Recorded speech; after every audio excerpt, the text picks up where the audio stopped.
all serve. And that also means embracing new forms of financing.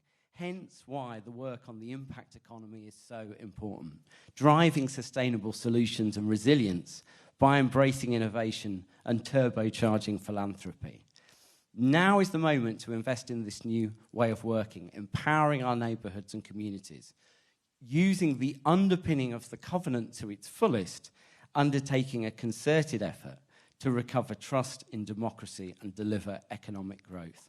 And we simply can't waste this opportunity. Today is the start of ensuring a stronger civil society that plays a more profound and consistent role in our country for everyone's benefit. This is the positive vision of the future that I think we should seek, a nation of neighbours, where people are in a good place and supported by a strong civil society. And we are here to play our part in that as a foundation. And I know the government is also, which is why it's such a pleasure to welcome to the stage the Secretary of State for Culture, Media and Sport, Lisa Nandy.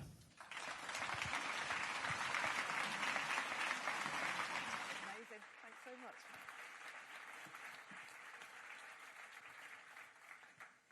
Thank you so much. I am really proud to be here with you all today to launch the Covenant, which for the Minister for Civil Society, Stephanie Peacock, and myself, is not just a document. It is a new chapter in the relationship between this government and the remarkable civil society organisations that form the backbone of our communities. And for me, it's personal. 20 years ago, when I was working in the voluntary sector, there was a young minister who was appointed to Gordon Brown's government, Ed Miliband. He established the first ever compact with civil society, recognising the power of civil society and government working together to deliver change. For a young person working in the voluntary sector, it was magic, not just to have that recognition, but to be able to then go on to work together for children and young people and together help to transform lives. And our government was elected on exactly that mandate, to deliver change. We make no apology for the scale of our ambition, but ambition alone is not enough. To transform the country, we know we must be willing to do things differently and to do them together. We haven't wasted a minute. We put young people in the driving seat of our National Youth Strategy, which has brought together nearly 20,000 young people and handed them the power to grip the challenges facing a generation. I learnt everything that I know about politics from young people. It was an inspirational group of young people that I worked with at the youth homeless charity Centrepoint more than 2 decades ago, who taught me that for all of the challenges they faced in their lives, they knew better than anyone what needed to change, and more often than not, they knew better than we did how to achieve it. Where the government saw problems, they saw the potential in their own lives. And they taught me a lesson that I've carried with me ever since, that the government cannot build a better future and deliver on the missions alone. It takes a nation. The story of our country is exactly that. It's the story of ordinary people who come together to do extraordinary things. And we really believe, as a government, that when you hand power to people who have skin in the game and a stake in the outcome, they build a country that works. Now, I know it's been a really difficult decade for many civil society organisations. Many of you in this room have been asked to do more with less funding, less recognition, and less power. Funding is reduced, need has soared, and the right to speak up on behalf of those that you work with and represent has been routinely challenged. And all at a time when we've become more fractured, more fragmented, and more divided than ever. At times I feel we've lost the ability to understand one another. It's cost us time and energy at a moment that could have been spent rebuilding our country and changing lives. And if we're serious about a decade of national renewal, then civil society must be heard, not just at the margins, but at the heart of decision-making. You have a powerful voice on behalf of some of the most marginalised and discriminated against people in this country who belong and have a contribution to make to the future of our nation.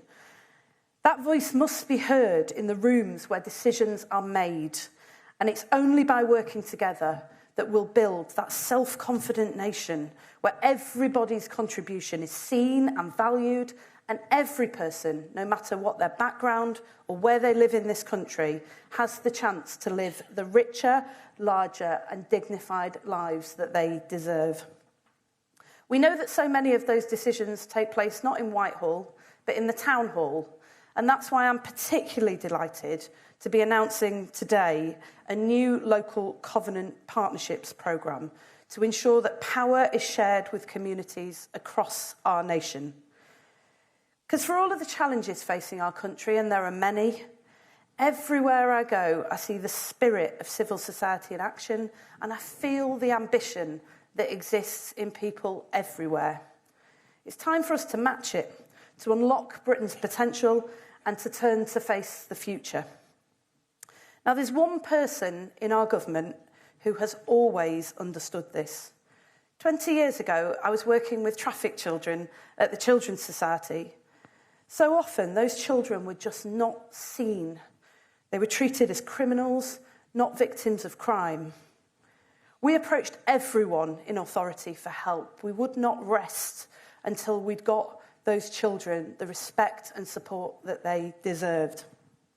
And there was one person who answered that call. He rewrote the prosecution guidance so that those children were seen for what they were, vulnerable children who needed and deserved our help and our respect. This is someone who has always understood and respected the indispensable and unique, distinct role that civil society has to play in our country, and I cannot think of anyone better to restore our partnership with civil society than my friend and our Prime Minister, Sir Keir Starmer.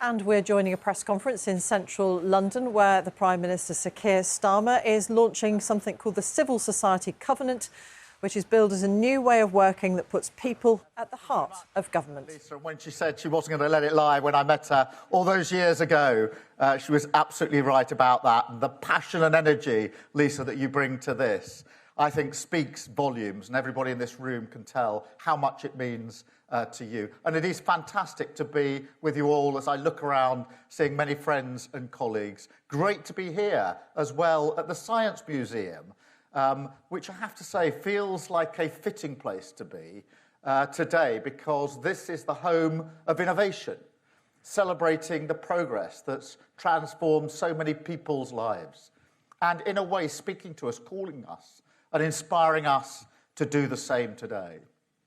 Now, as many of you in this room will remember, about, I think it was 18 or so months ago, back in opposition, in a church near Waterloo Station, I made a promise to people in this room. I said that if Labour was elected to govern, we would work in partnership with you to deliver on every one of our missions and change the country together. I meant that back then. And the moment I walked through the door of Downing Street, our work began. And that door is now wide open to you. And today's summit is the first of its kind ever. And that's really important. That's really important. Because this is about delivering the priorities of working people. But it's also about something, in a sense, even more fundamental than that. Because I often say that the changes we're making aren't just about sort of lines on a graph and statistics. They're about people. And you understand that better than anyone else. Take the Drive Partnership. Now, this is a fantastic initiative led by a coalition of civil society organisations. Now, they've worked with the police to tackle the drivers of domestic abuse, a really serious issue, hard to deal with. And that is integral to the work that we're doing in government in our Safer Streets mission. So today, working together in the spirit of partnership, we're announcing £53 million of investment to roll out the Drive project nationally right across England and Wales, delivering together in partnership, taking up the initiative that you've brought to us and recognising your power to reach into places that governments can't, combined with the ability of the government to deliver nationally. Now, for me, that's a blueprint of a brand new way of working. And today we take one further step with our civil society covenant. And I'm really proud that we're launching that today, because that is really the hard yards of the 18 months since I made the promise, because it recognises that national renewal requires everyone to play a vital role. Not the hierarchical sort of top-down approach of the state working on its own. Not the transactional approach of the markets left to their own devices. But a way forward in partnership together, giving civil society a home at the heart of government. So we're not going to shut charities out and then expect you to pick up the bits. That's what the Tories did for year after year after year. Nor am I interested in slogans that sound very good, but end up being gimmicks for government to simply hide behind. I'm interested in solutions. So we're working with businesses, social enterprises, private investors, and with the Chancellor's announcement just earlier this week, which you'll have seen, the largest social outcomes fund in the world to give struggling families a better start, backed by £500 million in government funding, with plans to match this with up to £500 million more from local governments, from social investors, philanthropists, transforming hundreds of thousands of lives together. That is about genuine partnership, putting your fingerprints on everything that we do. Take our 10-year plan for the NHS, which we announced earlier this month. It's a really important initiative. We look back proudly at the NHS. It's been around for 77 years, but we also need to make sure that in decades to come, people look back and recognise the NHS was rebuilt and fit for the future. And in that 10-year plan, we consulted experts, charities, and the public. So every person, no matter who they were or where they're from, can get the treatment that they deserve. Look at the incredible work of charities already. Day in, day out, on the front line, delivering real change where it's needed most. So I'm proud to announce an exciting new partnership between government and civil society today. Diagnosis Connect. Now, this will transform the way we work together. Now, this is a new programme linking newly diagnosed patients directly to expert charities, helping them navigate which charities they can get to, which support they want, a different journey for each of them. Very hard to make that journey at the moment.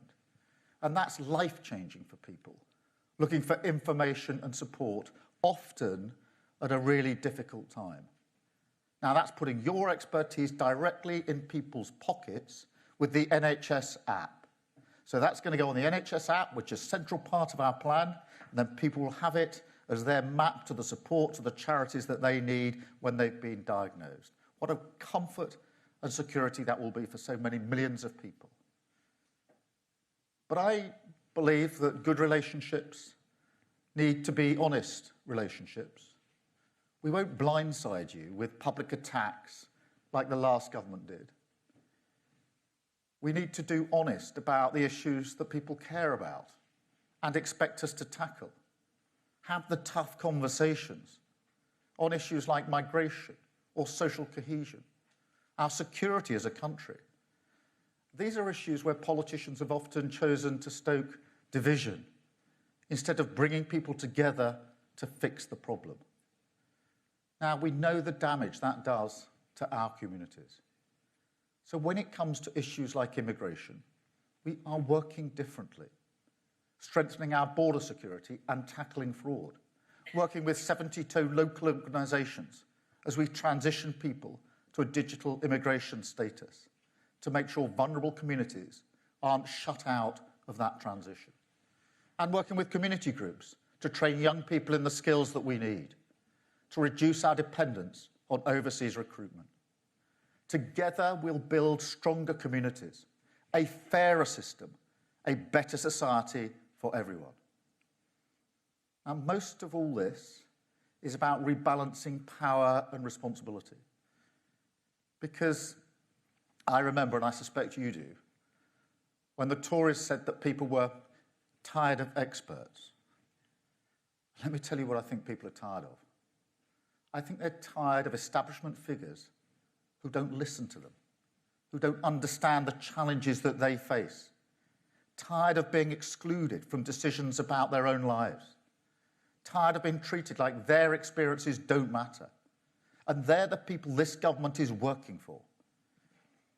Something I often talk about is the people I have in my mind's eye, because politics is about policies, it is about numbers and statistics, but most important, in a sense, it's about who do you have in your mind's eye when you make your decision.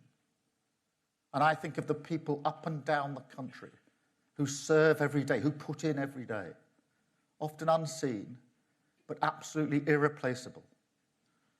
So this is an opportunity to say to each and every one of you, and through you to your organisations, thank you. Thank you for what you put in on behalf of others. To those of you that I know work tirelessly to make Britain a better place. And to say that we're keeping our promises. We said we would work differently, and we are. We promised we would listen to you, and we have. Those initiatives we're announcing today, they came from you, not us. We put them into something which works in partnership. We said we'd deliver together. You're with BBC News. We have live coverage of a press conference at which the Prime Minister, Sir Keir Starmer, is launching the Civil Society Covenant. He's setting out how he intends to reshape how government works with communities to tackle the challenges that matter most to the people in Britain. Let's listen in.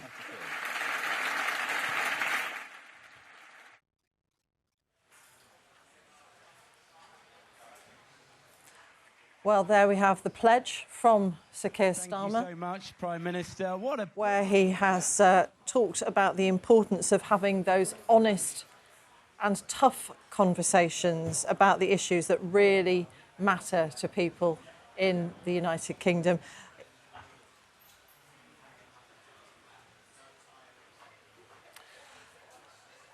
Matters like migration, social cohesion, are the subjects that matter, says the Prime Minister, to a lot of people in the United Kingdom, but are often very difficult to talk about. And he says it's time that politicians stop stoking difference and work towards better solutions. And in doing so, he's launching this Civil Society Covenant, and it gives charities, faith groups, social enterprises and investors the opportunity to work with the government to tackle some of those biggest challenges and deliver on what the government has called the Plan for Change. So this is a national summit where the Prime Minister has been speaking to show how collaboration will work and how they can make a real impact on some of the most difficult issues in society.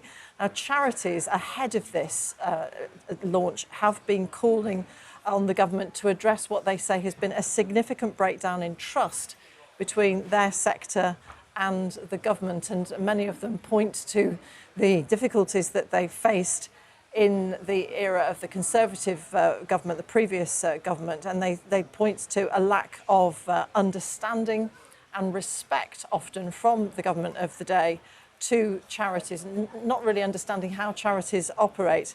And they also say that there's been a power imbalance that needs to be addressed. Now, some of this may have echoes of David Cameron's big society project of 2010, but the government is aiming to reset that relationship between government departments and the voluntary sector. We'll no doubt hear more about it, and you can read more about it for sure on the BBC News website. You're with BBC News.